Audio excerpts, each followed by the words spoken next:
Si c'est un chrétien, tente de rendre Dieu responsable de ce qui arrive dans leur vie. C'est un chrétien, ils disent par haute voix, puisqu'ils ont cru en Dieu, puisqu'ils vont dans les églises, puisqu'ils sont convaincus que ils font bien les choses, mais quand les choses ne fonctionnent pas, ils rendent Dieu responsable. Ils disent pas ça à haute voix. Ils sont convaincus que Dieu n'a pas pardonné un certain nombre de péchés qu'ils ont faits. Voilà pourquoi, comme représailles, ils ne leur donnent pas ce que leur cœur désire. Donc ils se disent, je ne suis pas un bon chrétien, c'est normal que Dieu ne me donne pas ce que je veux. C'est normal que je ne me marie plus. C'est normal que je ne réussisse pas à l'école. C'est normal que la maladie ne quitte pas mon corps. Quand quelque chose ne va pas, beaucoup de personnes cherchent un bouc émissaire chez les humains. C'est sa faute. Si je n'étais pas marié avec telle personne, je ne serais pas ce que je suis. Si j'étais né dans une famille meilleure que la mienne, je serais peut-être mieux que ça. Si je n'avais pas été dans telle église, peut-être que je serais autrement. Il y a toujours quelqu'un qui est la cause des problèmes de beaucoup de chrétiens. Ce qui n'est pas vrai. Dieu dit, chacun aura à répondre pour lui-même. Et chacun portera le poids de ses propres actions. Je disais à quelqu'un, le diable, les sorciers, c'est des réalités spirituelles. Le diable, c'est un esprit. C'est différent des sorciers. Quand quelqu'un te parle de sorciers et de diable au même moment, il y a confusion, c'est pas vrai. Le sorcier, c'est un être humain qui utilise la force démoniaque. Mais les esprits mauvais, c'est des esprits. Donc, ta façon de te comporter vis-à-vis de ces deux entités, ce n'est pas la même chose. Tu ne vas pas chasser les sorciers, il n'est pas un esprit. Tu chasses l'esprit derrière le sorcier. Je disais à la personne que lorsque tu penses que le sorcier de ta famille ont vraiment détruit ta vie, parce que c'est le terme que la personne a utilisé, ils ont détruit ma vie, pasteur. Je lui ai posé la question, tu es enfant de Dieu? Oui. Comment tu peux dire que la vie d'un enfant de Dieu est capable d'être détruite par un être humain? Réfléchissez un peu au langage que tu peux utiliser. Comment peux-tu penser que la vie d'un enfant de Dieu est capable d'être détruite par un être humain?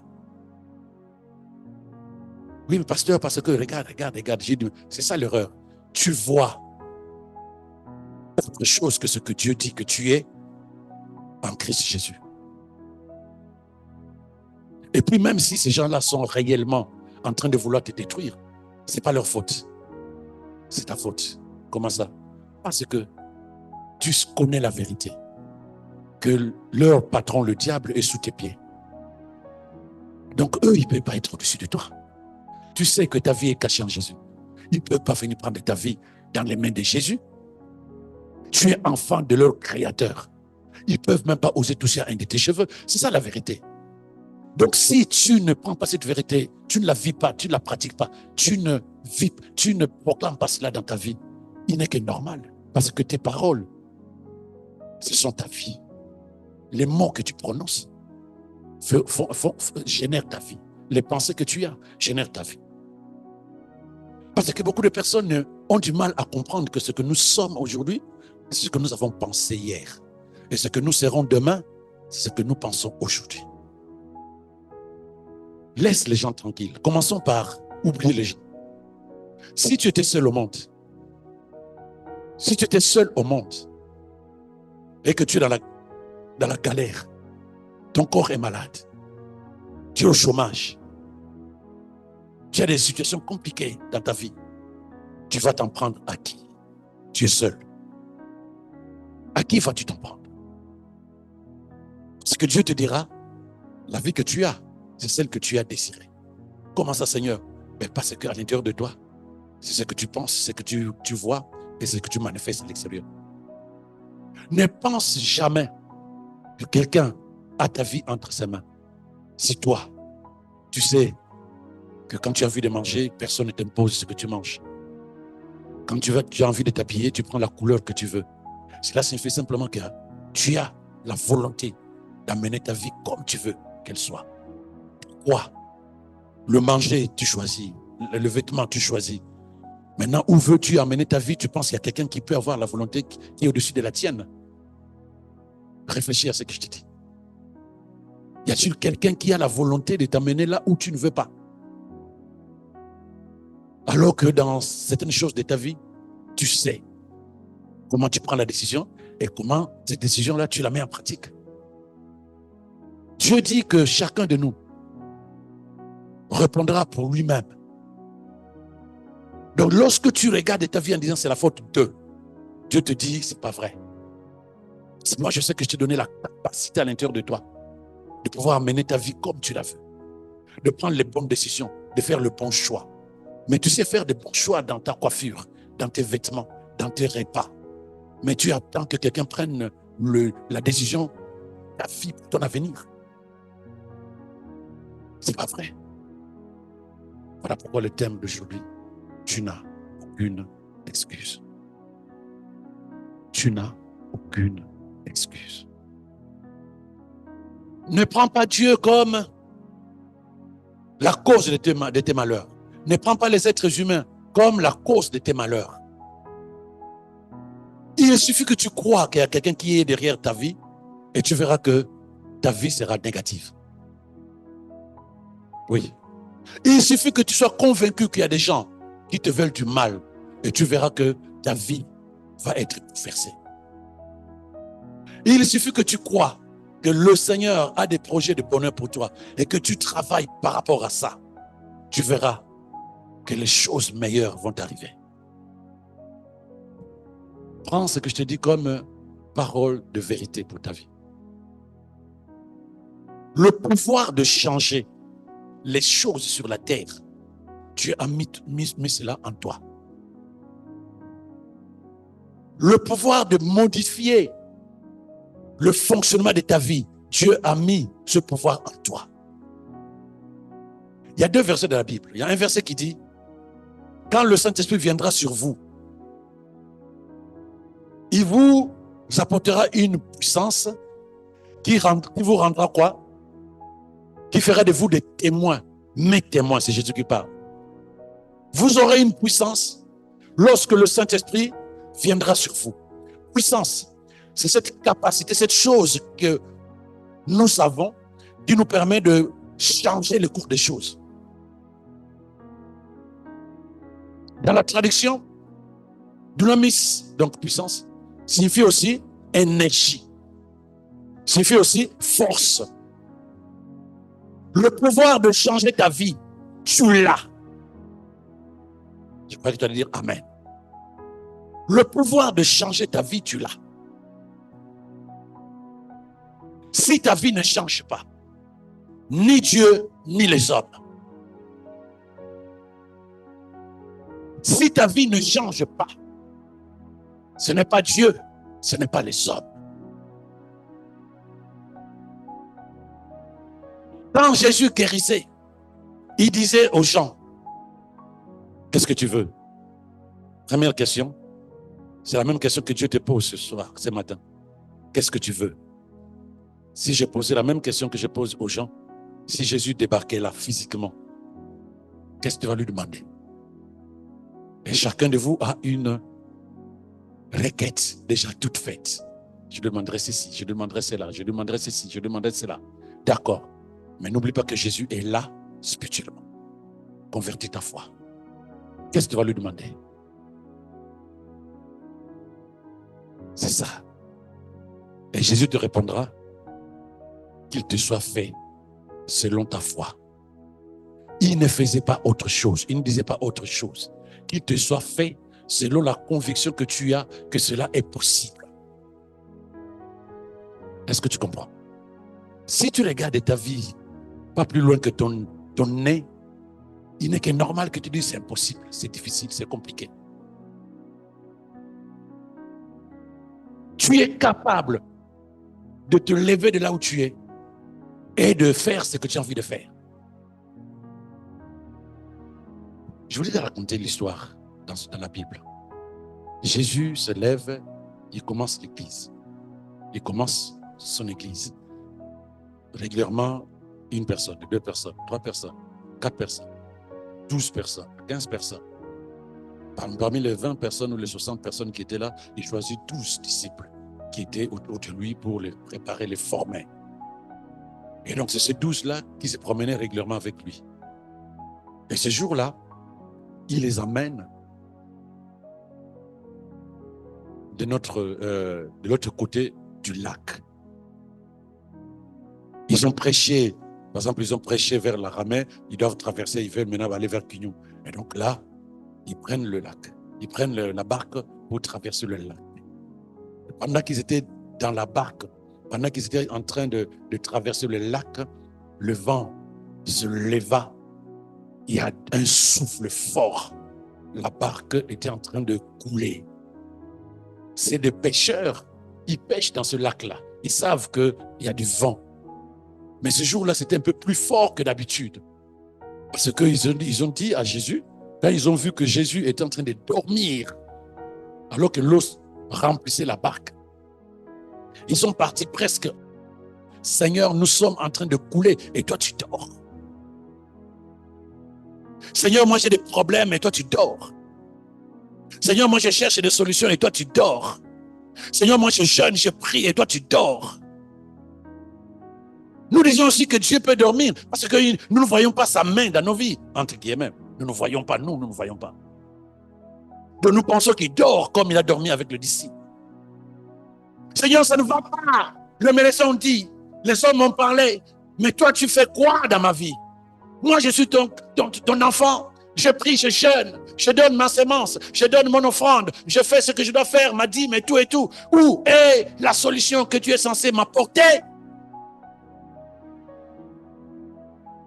J'ai déjà prié comme ça, plus d'une fois.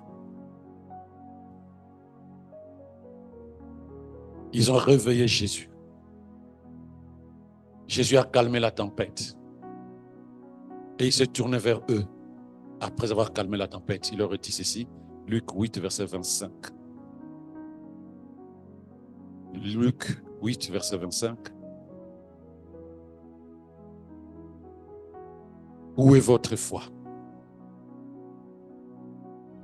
C'est la phrase qui est importante. Où est votre foi? Saisis de frayeur et d'étonnement, ils se dirent les uns les autres, quel est donc celui-ci qui commande même au vent et à l'eau et à qui ils obéissent. Regardez bien, qui commande même au vent et à l'eau. Qui est cet homme qui commande même au vent et à l'eau? Qui est cet homme qui commande même au vent et à l'eau? C'est parce que humainement parlant, c'est impossible. Donc eux, ils se sont dit, si lui, il commande au vent et à l'eau, nous savons que c'est impossible pour nous. Mais lui, il est qui? Et toi, comment tu parles de ta vie, des situations dans lesquelles tu es? Les vents, tu te dis, pour moi, ce n'est pas possible. L'eau, les tempêtes, les feux, les problèmes, les maladies, les oppressions démoniaques. Tu te dis, ce n'est pas possible pour moi. À ce moment-là, tu as raison. Mais à ce moment-là, ne dis pas que tu es enfant de Dieu, parce que l'enfant de Dieu a l'esprit de Dieu lui-même à l'intérieur de lui. L'enfant de Dieu a le mandat de chasser les démons, de changer les choses pour la gloire de Dieu. Eux, ils pouvaient parler comme ça parce qu'ils n'avaient pas encore le Saint-Esprit en eux. La preuve, quand ils ont eu le Saint-Esprit, Pierre a pu faire lever un estropié, un handicapé. C'est dans ce fait qu'il a compris que quand tu as le Saint-Esprit, tu n'as aucune excuse. Vous êtes baptisés, pour la plupart d'entre vous.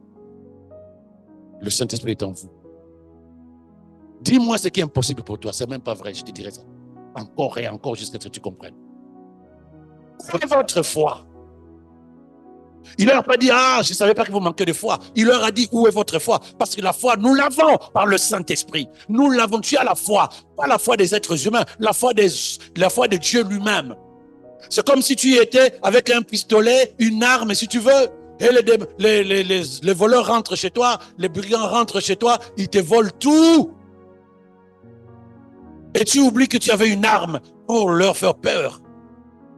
C'est comme si tu avais un billet de 500 €, de 100 €, de 50 € dans ta poche. Vision élargie. De 50 € dans tes poches. et que tu es en train de mourir de faim. Où est ta foi là où tu as besoin que les choses changent dans ta vie?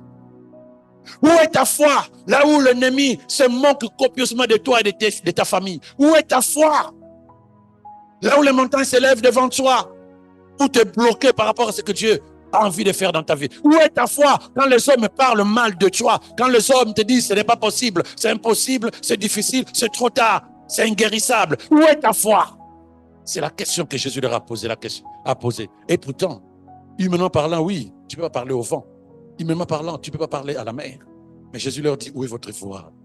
Parce que si vous avez la foi, vous n'allez pas me réveiller. Vous allez agir vous-même. Si tu as la foi, tu n'as pas besoin du pasteur. Si tu as la foi, tu n'as pas besoin du prophète. Tu as la foi, tu n'as pas besoin de qui que ce soit. Parce que Dieu lui-même habite en toi par son esprit. Donc si Dieu habite en toi, tu as besoin de qui? De Dieu. Qui? Esprit. Tu as besoin de qui? De Dieu. Qui? Parole de Dieu. Donc quand tu as tout ça à l'intérieur de toi, il reste toi. Bouge de là. Bouge de là. Change ta façon de penser. Change ta façon de voir. Parce que la foi, c'est quelque chose d'illogique. C'est pas logique, c'est irrationnel. La foi, quand tu dis j'ai la foi, ne dis pas j'ai la foi parce que tu vas à l'église. Ne dis pas j'ai la foi parce que de temps en temps tu pries. Non, la foi, c'est une conviction que je suis capable de bouleverser l'histoire de ma vie selon la volonté de Dieu. Je suis capable. Regarde Noé. Il n'a pas fait des études, ce monsieur. Dieu lui dit, construis une arche, je vais détruire le monde. Il y a trop de péchés. Il commence à construire l'arche. Les gens se moquaient de lui. Il n'y avait pas d'eau là où il construisait l'arche. Il n'y avait pas d'eau. Ça, c'est la foi. Irrationnel. C'est la foi. Regarde Abraham. À 40 ans déjà, il n'avait pas d'enfant. Il vivait avec ses parents. 40 années, il n'avait pas d'enfant. 40 ans. Lui et sa femme, ils n'avaient pas d'enfant. Je lui dis, sors de là. Suis-moi. Je ferai de toi le père d'une nation multiple. Je ferai de toi le père d'une nation multiple. Abraham me dit, ah bon, on y va. Est-ce que tu peux te faire un scénario de ce qu'Abraham a dit à ses pères, à ses parents? Dieu, à ce moment-là, c'était des polythéistes, c'est des gens qui avaient plusieurs dieux, des statues. Mais lui, Dieu se révèle à lui le premier, à qui Dieu dit, je suis l'Éternel, le Dieu Tout-Puissant. Donc il lui dit, c'est moi le Dieu Tout-Puissant. Par rapport à tous les dieux de ta famille, je suis le seul. Suis-moi. Maintenant, là où tu as des dieux à gauche, à droite, bien-aimé, est-ce que tu sais en qui tu crois? C'est le Dieu Tout-Puissant. C'est le Dieu Tout-Puissant. Abraham dit, ok, puisque tu dis que tu es le Dieu Tout-Puissant, moi, ça fait 40 années que je n'ai pas d'enfant. Et puisque tu me dis que tu feras de moi le père d'une multitude, et ma femme sera aussi mère d'une multitude, elle sera féconde, moi, je te suis. Et je te suis. Il n'a jamais vu Dieu, Abraham. Il a cru juste en Dieu. Toi, tu as la parole de Dieu. C'est Dieu qui te parle. C'est quoi la difficulté de croire en lui, alors que tu veux que les choses changent dans ta vie? Il a fait 40 années après la promesse de Dieu. 40 années. Humainement parlant, c'est difficile d'être persévérant jusqu'à 40 années. Mais à 90 ans, sa femme a 80 ans. C'est là où la promesse de Dieu se manifeste. Ce n'est pas parce que Dieu veut que ça traîne chez toi. Dieu veut te dire, est-ce que tu as confiance en moi? Laisse-moi faire. Toi, tu as besoin de croire. Et croire signifie quoi? Croire, c'est regarder à ce que je dis comme ta vérité et de vivre ta vie par rapport à cette vérité-là. Quand Dieu te dit que tu es guéri, crois et vis la guérison. N'attends pas que tu n'aies plus de guili-guili dans la jambe. Non, crois que tu es guéri. Quand Dieu dit que tu travailles, n'attends pas qu'on t'appelle. Vois-toi en train de travailler. Quand Dieu dit que tu es féconde, n'attends pas que les médecins te le confirment. Tu dis, toi, je suis féconde. Où est ta foi? Et elle est posée sur quoi? Où est ta foi? Elle est posée sur quoi? Abraham a eu cet enfant dont Dieu parlait, Isaac. Il a eu cet enfant, il a dit oui, Dieu a raison. Mais un peu matin, Dieu lui dit, tu sais mon gars, l'enfant que tu as là, cet enfant que tu aimes là, ton unique fils, amène-la sur la montagne, offre-le-moi, prouve-moi que tu m'aimes. Le même Abraham qui a cru pendant 40 années, jusqu'à ce que Dieu lui donne cet enfant. Le même Abraham s'est dit, puisque tu le dis, Il n'a même pas posé des questions pour se dire, Seigneur, finalement, tu m'as promis que je serais le père d'une multitude. Tu m'as donné un fils et maintenant tu veux aussi récupérer ce fils. Il ne s'est pas posé la question. Il se dit, je crois, j'ai confiance en toi. Et vous savez ce que Dieu a fait. Dieu a pourvu l'agneau afin qu'Abraham n'offre pas son fils. Et tu as aussi la femme à la perte de sang. La Bible dit 12 ans. 12 ans. 12 ans. Nous ne sommes pas au 21e siècle avec l'hygiène d'aujourd'hui, de l'eau qui coule au robinet, que tu peux t'acheter 15 robes en un mois, que tu veux voir des médecins. Non. Mais là, on te dit 12 ans. Ce n'est pas 12 mois, 12 ans. La Bible dit qu'elle a donné tout ce qu'elle avait comme ressources financières à des médecins, des charlatans, des féticheurs, bref, toutes les personnes qui lui proposaient la guérison. Rien n'a fonctionné, rien. Qui lui a parlé de Jésus? La Bible dit que lorsque Jésus passait, elle s'est dit, cet monsieur-là, c'est ma solution. Ah ouais? Elle devait déjà se décourager depuis le temps. Ce que les chrétiens font. Quand ils prient 4 jours, ils pensent que Dieu ne fonctionne pas. Quand ils vont une fois à l'église, que les pasteurs ont prié pour eux, les choses n'ont pas changé, ils se disent non, il n'y a pas Dieu. Mais elle a tout fait. Elle n'a pas eu de solution. Sûrement, elle a vu aussi des pasteurs en ce moment-là. Sûrement, elle a vu aussi des prophètes.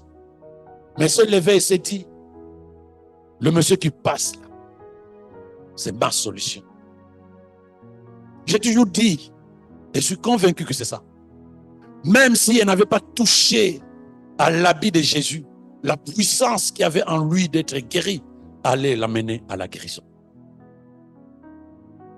Il y avait une force telle que Jésus ne pouvait pas ne pas sentir que quelque chose le quittait. Elle était convaincue, elle était indignée de rester comme ça. Elle s'est dit, c'est maintenant. Une force énorme. La foi, c'est quelque chose de puissant. La foi, c'est ce qui amène la chose à se manifester. Ce n'est pas les mots d'abord. Les mots viennent derrière la foi. La foi, c'est la puissance. C'est comme un ressort qui pousse tes paroles. Et puisque tu le pousses avec une telle force, il n'y a pas de raison qu'elle ne touche pas à la pomme que tu veux à tout prix, qui doit tomber pour toi. Y a-t-il quelqu'un avec moi? C'est comme un ressort. Tu sais ce que tu veux. Et lorsque tu lances les paroles, c'est derrière ta foi, dans toute sa puissance. Il n'y a pas de raison que ça ne cogne pas là où ça doit cogner. Et tu vois la pomme tomber. C'est ce que tu voulais. Tu l'as eu.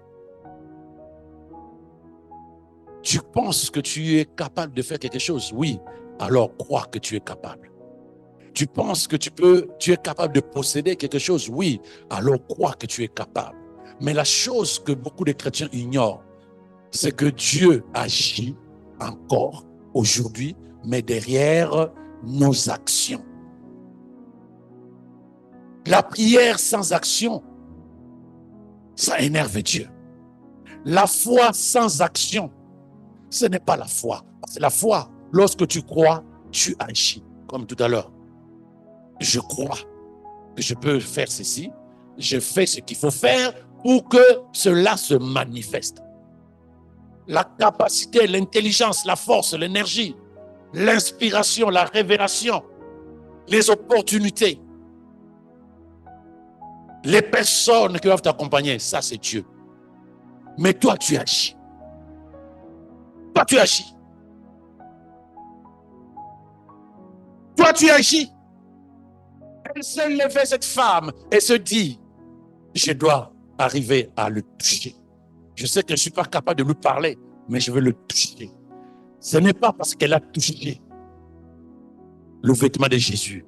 Non. Parce qu'elle a voulu. Elle a vu sa guérison. Quand vous lisez ces versets, il dit, je serai guéri, pas au conditionnel, au futur. Dès que je vais le toucher, je vais être guéri. Elle a planifié sa guérison. Comme elle pourrait bien dire, puisque ce monsieur passe devant ma porte, je reçois la santé. Et il allait guérir ce jour-là.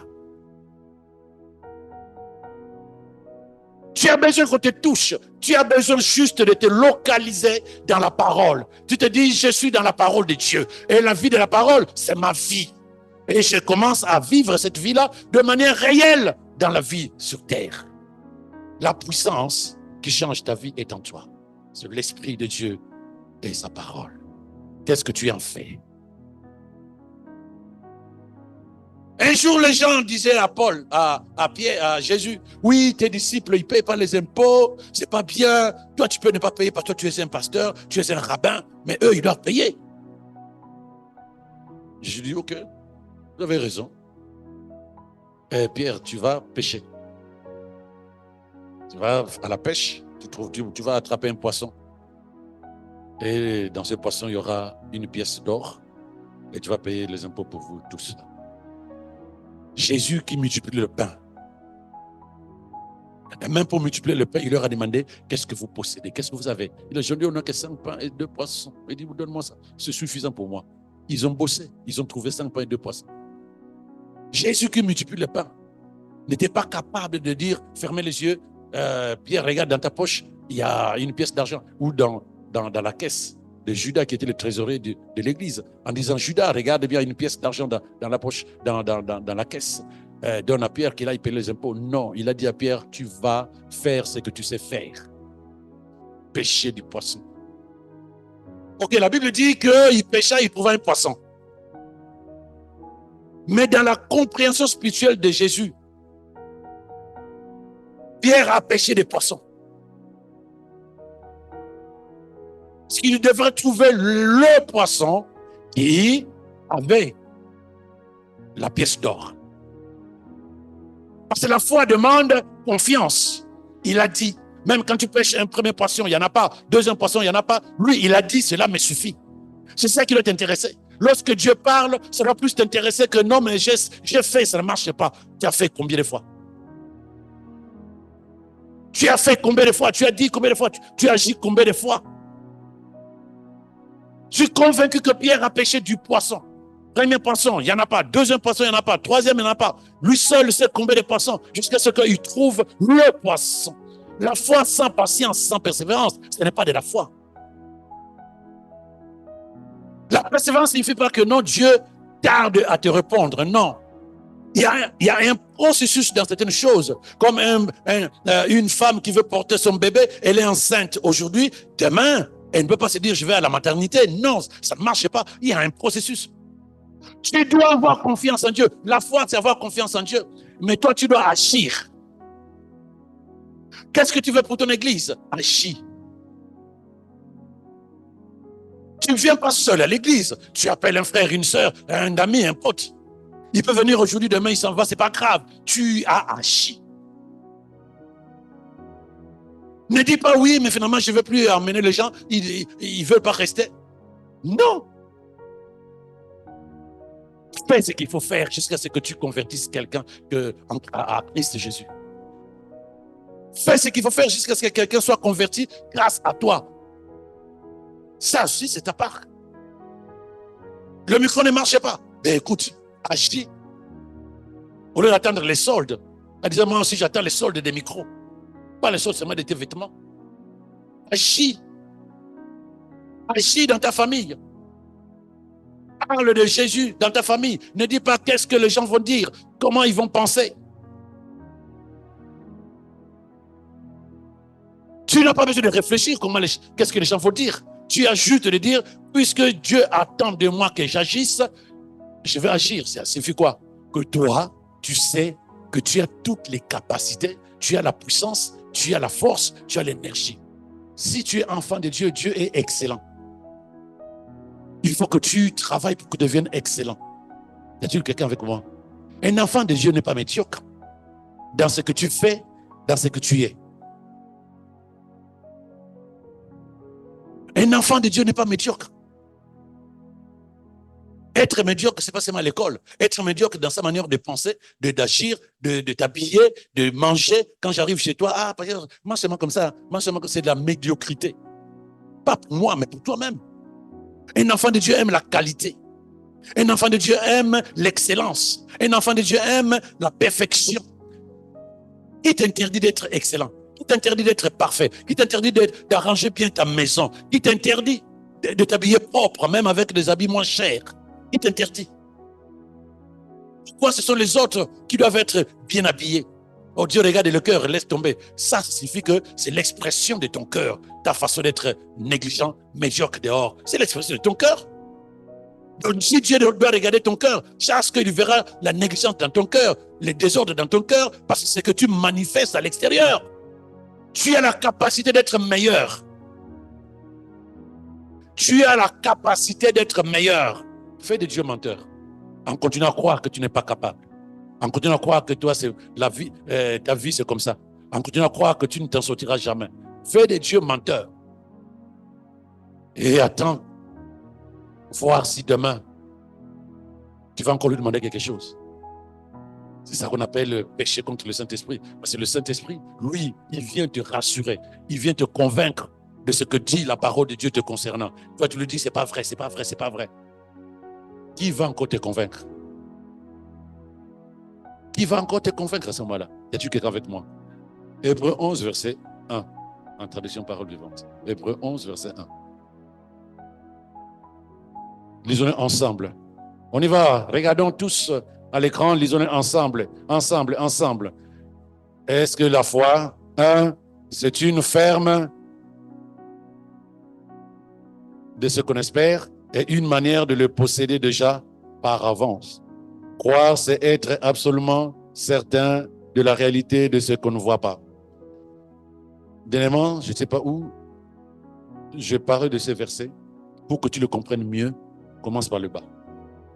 Commence par croire. Qu'est-ce que la foi? La foi, c'est croire absolument certain des réalités de ce qu'on ne voit pas.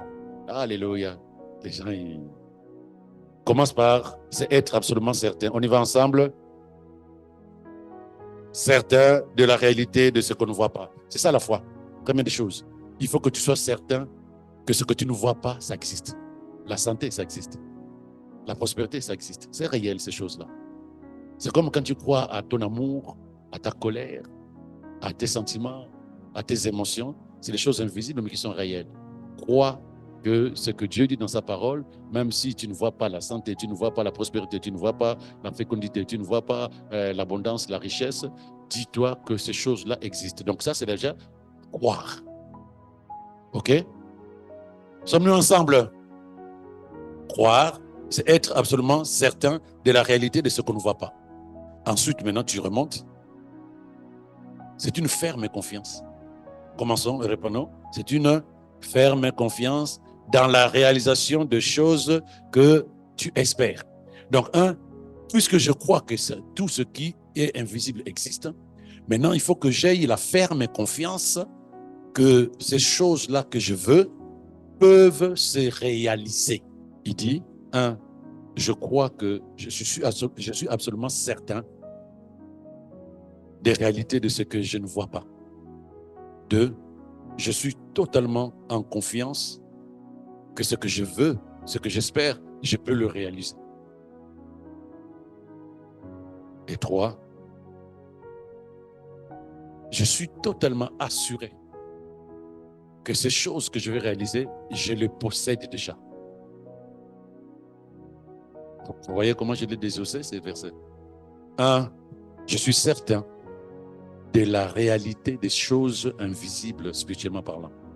2, je suis totalement certain et confiant que ce que j'espère pour ma vie, pour ma famille, pour mon église, cela, je suis capable de le réaliser. Et 3, avant même de commencer à agir, je suis totalement certain que ces choses dont je parle là, je les possède déjà en Christ Jésus. Donc, c'est une manière de les posséder déjà par avance. Y a-t-il quelqu'un avec moi? Donc, quand tu comprends ça comme ça, la foi, tu n'as aucune excuse. Il faut que tu crois déjà que ce que tu cherches existe déjà. Il faut que tu crois déjà que tu es la bonne personne pour l'amener dans ta vie, pas une autre personne. Je vais te donner une vérité. Moi, je crois que je peux prier pour toi pour que tu sois guéri. Je crois que je peux prier pour toi pour chasser les esprits mauvais qui veulent te presser. Je crois que je peux prier pour toi pour que une situation soit réglée. C'est ma foi. Mais je te garantis que si tu attends que ma seule foi suffise pour changer ta vie, ça ne marchera jamais. Ça ne marchera jamais. La foi qui change l'histoire de quelqu'un, c'est la foi de la personne. C'est la foi de la personne, que personne ne te trompe. Même quand quelqu'un prophétise sur toi, même quand quelqu'un prie pour toi, si ça fonctionne, c'est parce que tu as cru. C'est parce que tu as cru et que tu as fonctionné par rapport à ce qui a été proclamé.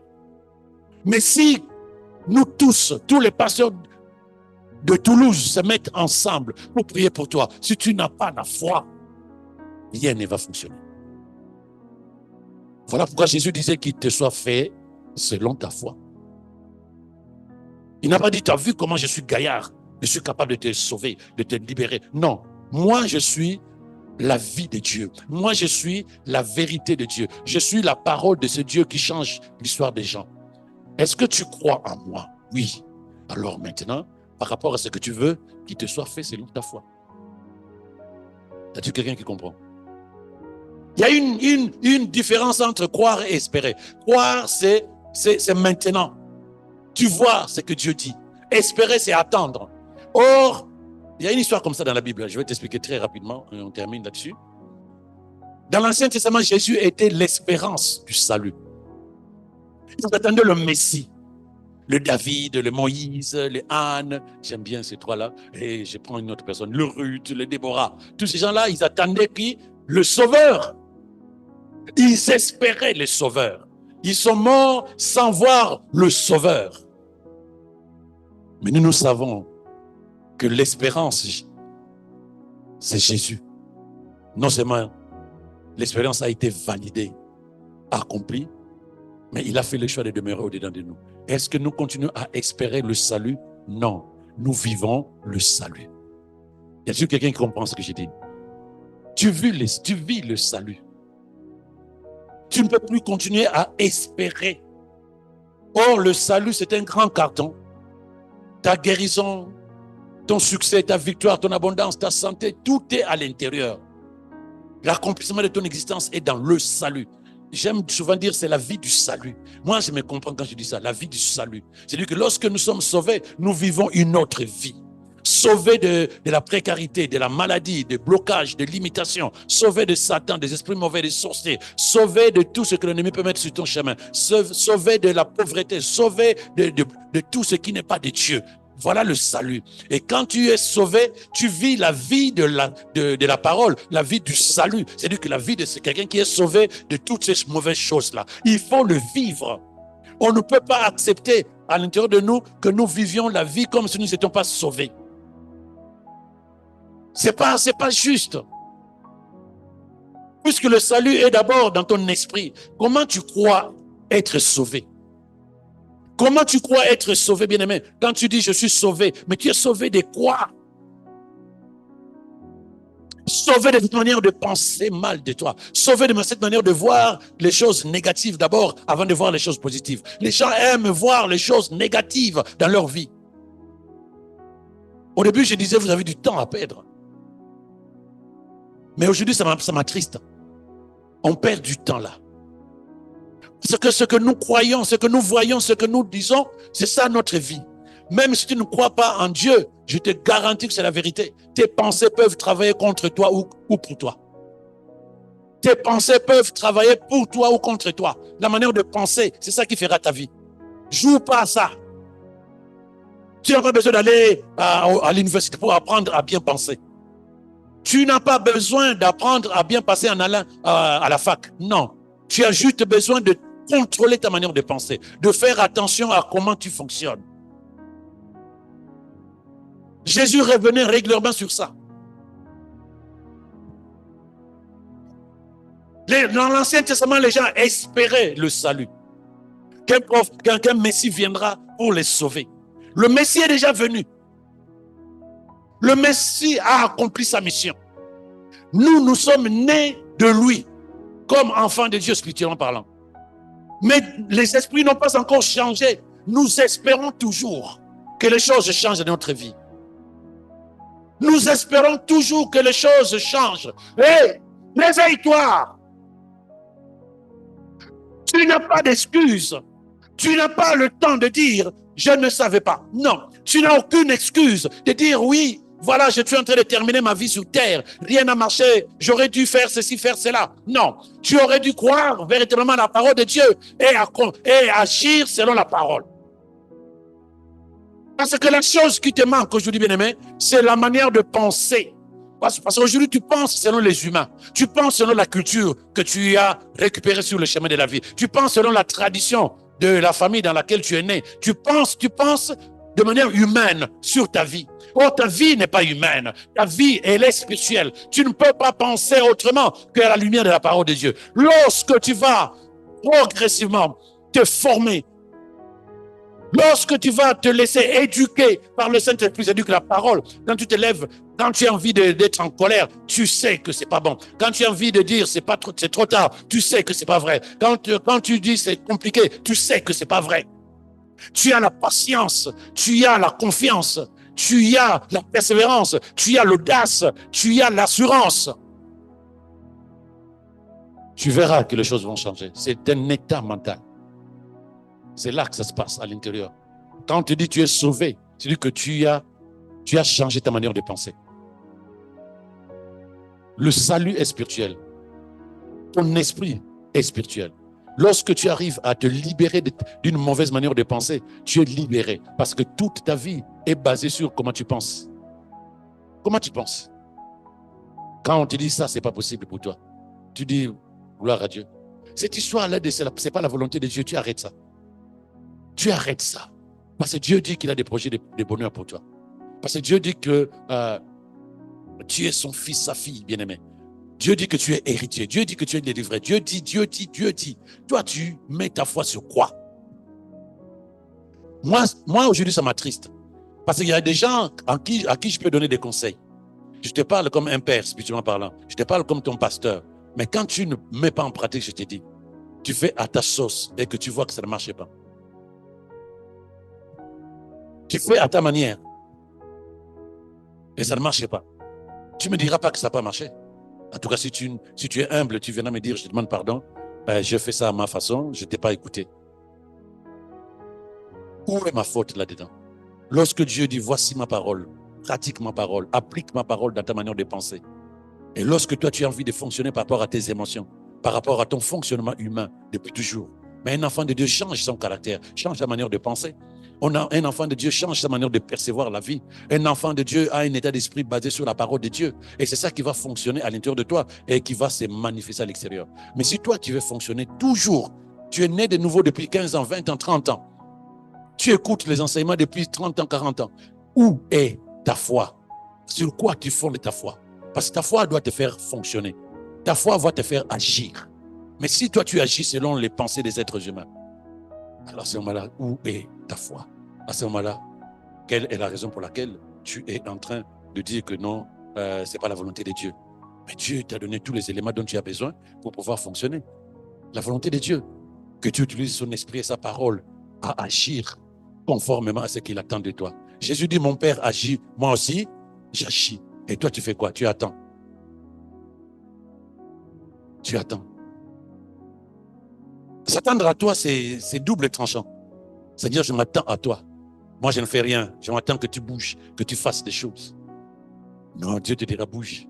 C'est tellement beau, je m'attends à toi. Un enfant qui ne fait rien, attend. C'est quand la nourriture, moi, j'ai faim. Mais un adulte dit, ok, je sais que je n'ai rien à manger, là, je vois si je peux trouver. Ah oui, tiens, j'ai une boîte de sardines, j'ai du pain, je me fais vite à manger pour casser la faim au-dedans de moi. Un adulte agit. Un enfant attend. Tu n'es plus dans l'attente, dans l'espérance. Tu es dans l'action. Tu n'as plus d'excuses, bien-aimé. Dans tout ce que tu veux changer dans ta vie, dans tout ce que tu veux changer dans ta famille, dans tout ce que tu veux changer dans ton église, Dieu attend que tu agisses. Tu n'es plus dans l'espérance. Seigneur, nous espérons que notre église c'est une grande église demain. Oh. Est-ce que tu agis pour qu'elle devienne une grande église? Est-ce que tu agis pour que ta famille soit sauvée? Ou tu penses qu'il suffit d'intercéder matin, midi, soir? Non. Agis, pose des actions. La foi prend possession maintenant. La foi prend possession maintenant, bien-aimé. La foi n'attend pas. La foi n'attend pas. Elle prend possession maintenant. Il faut que tu vois. Hébreux 11, verset 1 dit, c'est une manière de le posséder d'avance. C'est une manière de posséder tout ce que tu veux par avance. Tu ne peux pas prier sans que tu aies déjà la conviction que tout ce que je dis n'est pas pour que Dieu me donne, mais pour que je possède, pour que cela se manifeste, parce que je sais que je possède. Si tu n'as pas cette conviction, tu attends que Dieu fasse quoi pour toi? Dieu attend que tu agisses. Toutes les personnes que Jésus a guéries, ils avaient la santé dès le moment où ils ont accepté sa parole. Et c'est pourquoi il leur disait, lève-toi et marche. Lève-toi et marche. Lève-toi signifie agis et manifeste ce que tu as déjà. Manifeste ce que tu as déjà. Aujourd'hui, les gens, ils prient. Ils attendent que Dieu fasse. Mais Dieu a déjà fait. Mais est-ce que tu crois que son esprit est en toi? Est-ce que tu crois que sa parole est en toi? Qu'est-ce que tu attends maintenant pour exploiter ces choses-là? Ce n'est pas un homme qui est puissant, c'est ta foi qui est puissante. Dis amen. C'est ta foi qui est puissante. Les gens qui entouraient Jésus, il y avait plein de gens qui avaient des problèmes de santé. Mais il n'y a qu'une femme qui a cru que Jésus était la solution. Et elle a reçu. Mais autour de ces gens-là, il y avait sûrement des gens qui pouvaient dire, moi aussi j'ai besoin de guérir. Mais ils étaient là juste comme des observateurs. Dans les églises aujourd'hui, les gens observent le pasteur. Ils veulent que le pasteur proclame des paroles. Ils veulent que le prophète proclame des paroles. Mais ce n'est pas ça qui change ta vie. La parole, tu l'as. Ce qui change ta vie, c'est la foi. Comment tu fonctionnes avec ta foi? Comment tu agis dans la conviction que la foi est là? Parce que tu es qualifié pour voir la gloire de Dieu dans ta vie. Tu es qualifié. Dis-toi plutôt que lorsque quelqu'un échoue, c'est une personne qui n'a pas osé agir sur la base de la parole de Dieu. L'échec vient parce que Dieu dispose de toutes les choses, mais toi, tu ne les utilises pas. Toi, tu attends que l'autre personne fasse pour toi. On met dans ta maison du riz, on met un sac de riz, un carton de poisson ou de poulet. On met tout ce qu'il faut pour que tu fasses à manger, mais on vient te trouver 6 mois après en train de mourir de faim. Parce que tu attends que quelqu'un fasse à manger pour toi. C'est ça, le chrétien d'aujourd'hui. Ils attendent que quelqu'un agisse à leur place. Tu n'as aucune excuse. Parce que Dieu attend que tu te manifestes comme son fils, sa fille. Se manifeste signifie quoi? Tu vis la vie de la parole de Dieu. Tu amènes avec moi. La foi ne consiste pas à demander à Dieu d'arrêter la tempête. La foi ne consiste pas à ce que Dieu arrête la tempête.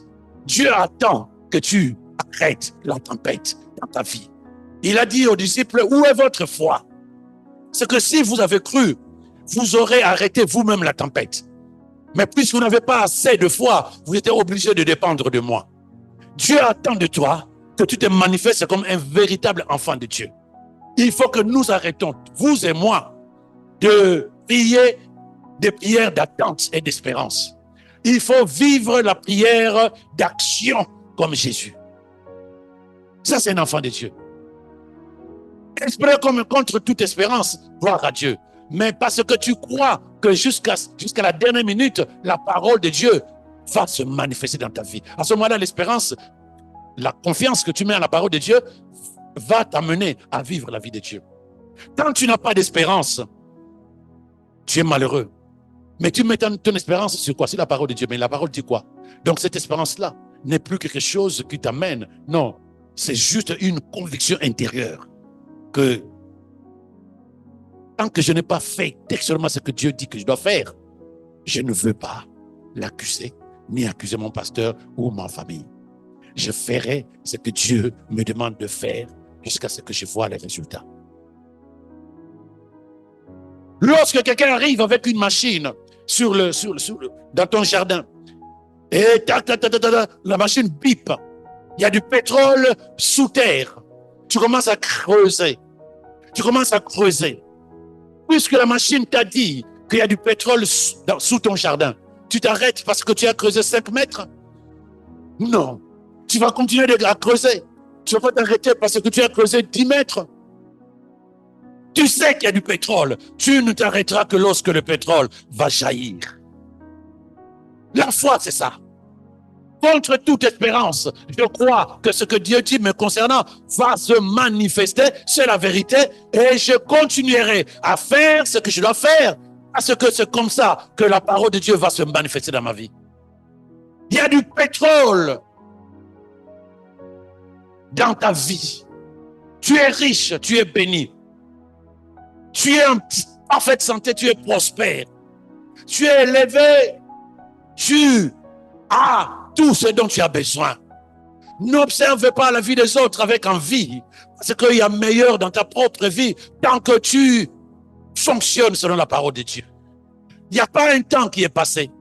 J'expliquais à quelqu'un qu'il n'y a pas très longtemps, la ménopause, c'était 40 années. Et cette personne ne croyait pas. Jusqu'à ce qu'elle est rentrée sur Internet, elle a réalisé, tiens, mais c'est vrai, c'était 40, 45 ans. Mais aujourd'hui, il y a des femmes de 60 ans qui mettent au monde. Arrête de réfléchir. Crois en la vérité de la parole de Dieu. Arrête. Là, on t'a dit qu'à cet âge-là, tu ne peux plus avoir ceci. À cet âge-là, tu ne peux plus posséder ça. À cet âge-là, tu ne peux plus devenir. Tu dis, ok, ça c'est les humains. C'est comme calmer la tempête, c'est comme calmer la mer. Mais Dieu me dit que j'ai toutes les capacités. Je veux croire comme un fou. Parce que la foi est irrationnelle. La foi est comme une folie. Je veux croire en contradiction avec la compréhension humaine. C'est ça qui doit devenir ma façon de fonctionner. Il faut que ça devienne une conviction. Y a-t-il quelqu'un avec moi? T'attendre à ce que Dieu fasse tout alors que tu ne fais rien, ce n'est pas la foi. Seigneur, je regarde à toi. Seigneur, je m'attends à toi. Ce n'est pas la foi. Dieu a mis en toi l'esprit et la parole. Maintenant, l'action, c'est toi qui dois la faire. Oh que oui. Si tu entends que tu n'es pas la bonne personne, sache que l'ennemi a besoin que tu restes dans l'état. Aujourd'hui, tu as l'information. Tu ne peux plus dire autre chose. Tu n'as plus d'excuses. Attendre que Dieu fasse n'est pas la foi. Agir sur la base de la parole de Dieu, c'est ça la foi. Agir. Agir signifie action. Action. Action. Regarde ce verset. Jésus lui dit, si tu peux, tout est possible à celui qui croit. Mais regarde le verset 22, comment la conversation qu'il y avait avant. Et souvent, l'esprit a jeté. Voilà, donc il y a un monsieur qui veut expliquer ce que son enfant subissait. Il dit, si tu peux quelque chose, comme toi, tu pries comme ça. Seigneur, si tu peux faire quelque chose, viens à notre secours, aie compassion de nous. Voilà la prière des chrétiens du 21e siècle. Seigneur, fasse que. Seigneur, je te demande. Seigneur, donne-nous. Seigneur, répands ta grâce et donne ta bonté. Voilà comment les gens prient. Parce qu'ils sont convaincus qu'eux-mêmes sont incapables. Et Jésus revient au verset 23. Il dit ceci. Jésus lui dit, si tu peux. Donc Jésus reprend sa phrase. Si moi je peux. Mais non, tu n'as pas compris que tout est possible à celui qui croit. Il n'a pas parlé de lui, Jésus, là. Il a dit, si toi tu crois, tout est possible. Donc arrête de prier comme si il n'y avait pas la capacité au-dedans de toi. Jésus dit que tu es capable. Tu es capable. Et comment il a répondu au verset 24, le monsieur là? Il a dit, verset 24, aussitôt le père de l'enfant s'écria, je crois, viens au secours de mon incrédulité. Cette phrase, il faut la comprendre différemment. Ce qui est important, Jésus lui dit, si tu crois vraiment, tu es capable. Il dit, Seigneur, je crois, mais je pense que j'ai besoin de développer davantage ma foi. C'est de ça dont il s'agit. J'ai besoin davantage de développer ma foi. Donc toi, tu as davantage besoin de développer ta foi sur la parole de Dieu. Il n'y a pas quelqu'un, c'est toi. Tout est possible si tu crois. Et tu dois aujourd'hui dire, je crois, et puisque je crois, je suis capable d'oser. Je vais sauter de la falaise, parce que tout est possible, parce que je crois.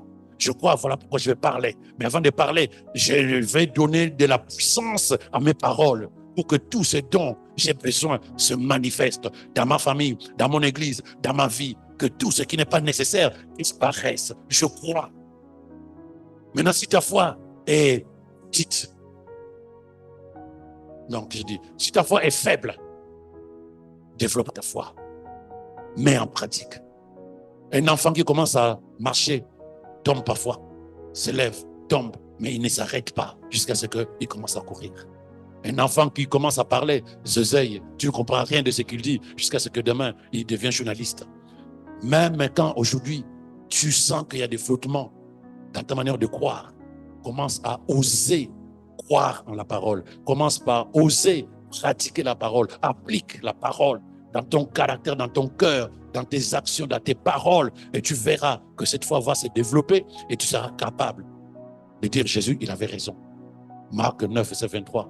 Oui, tout est possible. Dis avec moi, tout est possible dans ma vie.